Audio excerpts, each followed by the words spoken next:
Hey everyone, today we're talking about one of the most anticipated horror movies in recent memory, Backrooms. This review will be mostly spoiler-free because I think a big part of this movie is simply experiencing it for yourself and deciding whether it works for you or not.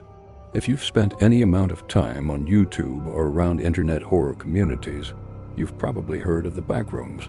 The original concept exploded online because it tapped into a very strange and universal fear, the fear of being trapped in a place that feels familiar, but also completely wrong. The movie takes that basic idea and expands it into a full-length feature, and whether there is any possible way out. It's much more interested in creating a feeling of unease than it is in throwing jump scares at the audience every few minutes. It absolutely succeeds at creating that feeling. The backrooms themselves are incredibly eerie.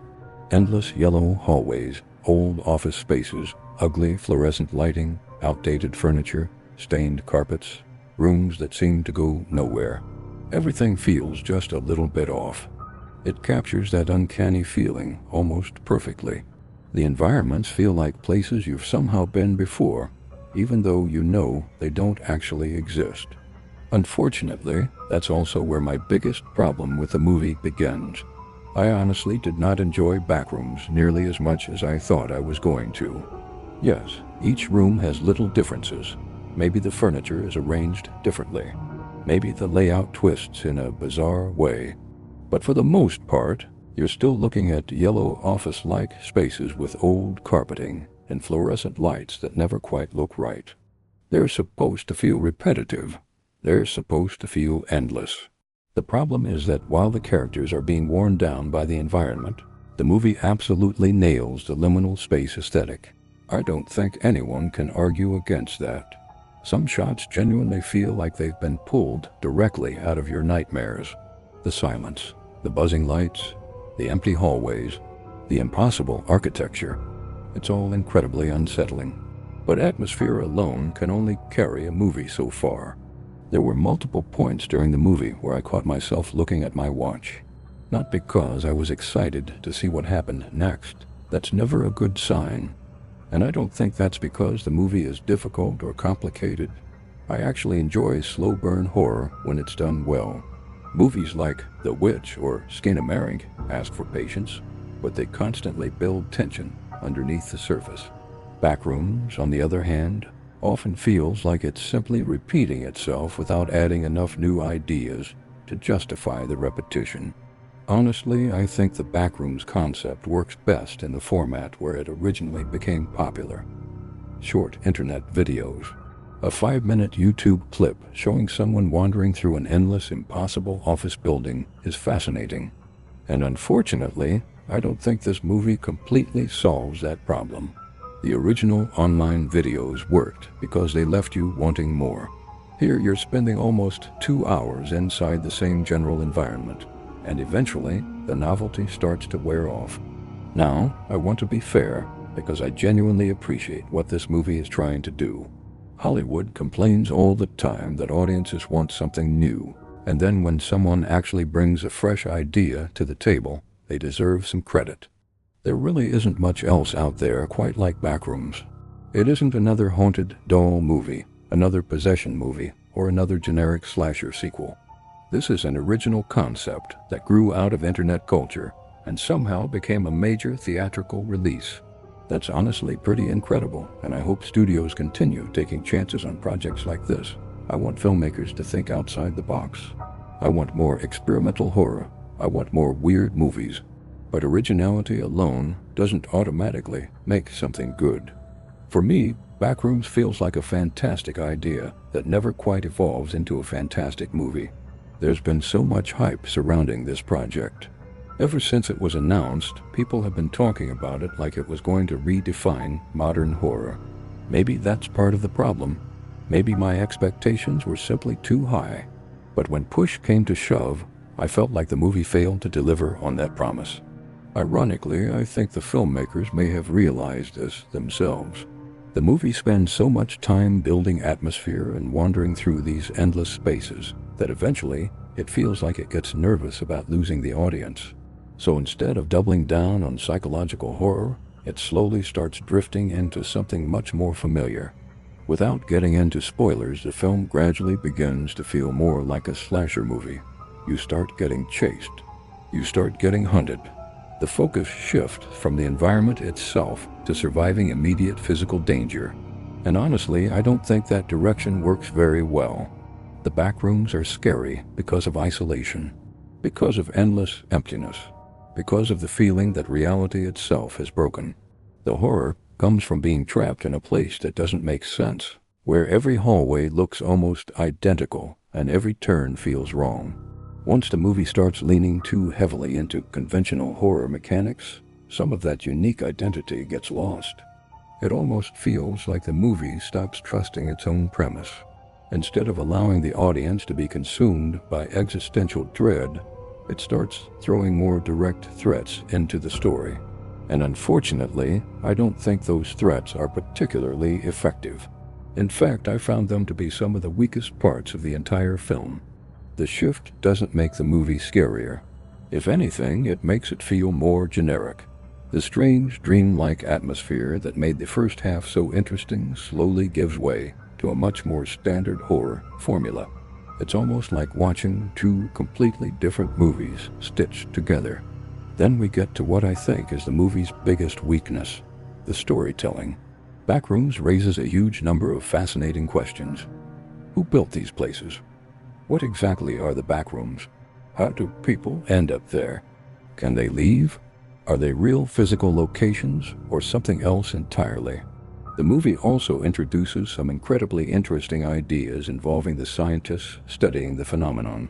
You see hints of research, hints of experiments, hints that people may have been trying to understand or even control the backrooms for a very long time. And honestly, that part fascinated me more than almost anything else in the movie. I found myself wanting to know everything about these researchers. Who are they?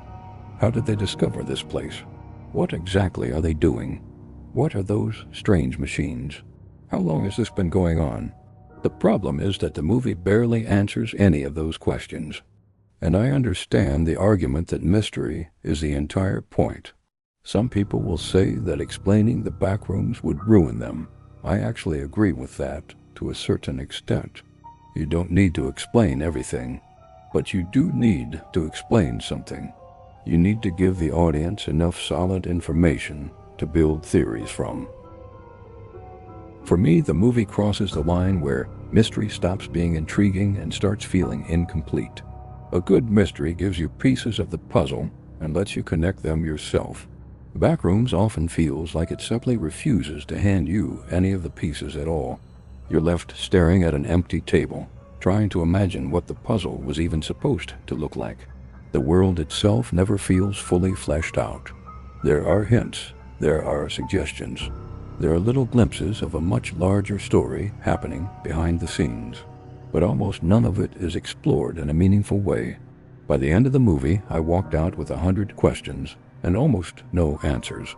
Normally, I actually like movies that leave things open to interpretation. Some of my favorite horror films don't explain everything. Part of what makes movies like that memorable is talking about them afterward and trying to figure out what really happened. The audience gets to participate, but there still needs to be a foundation to build those theories on. Take the psychologist storyline, for example. Without giving away major spoilers, there are moments that make you wonder whether what you're seeing is actually happening at all. Is she really a psychologist?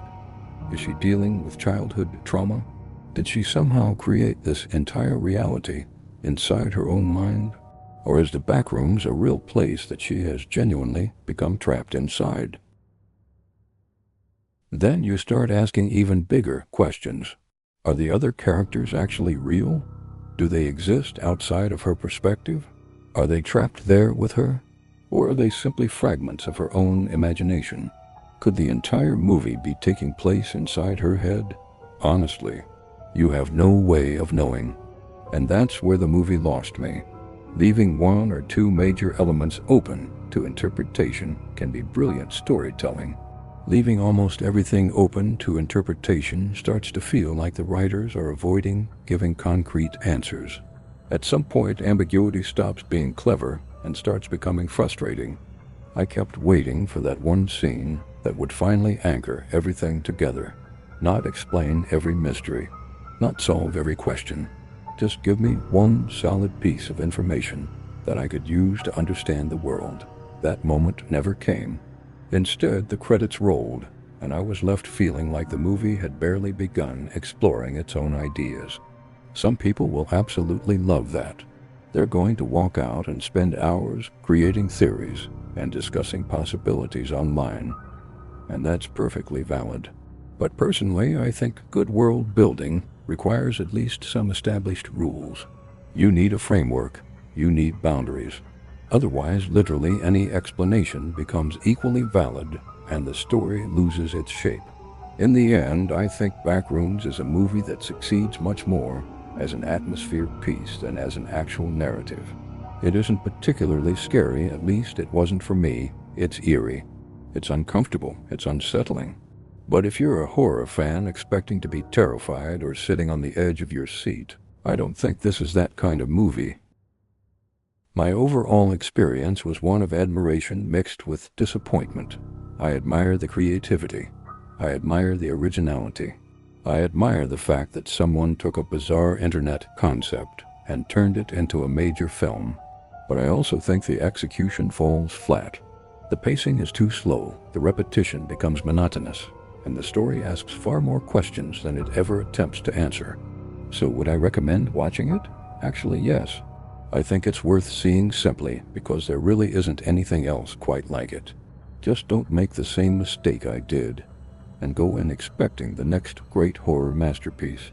Manage your expectations, accept that this is more of an eerie mood piece than a scary movie, and you might have a much better time than I did. As for whether you should pay theater prices to see it, my honest opinion is no. This feels like the perfect streaming movie.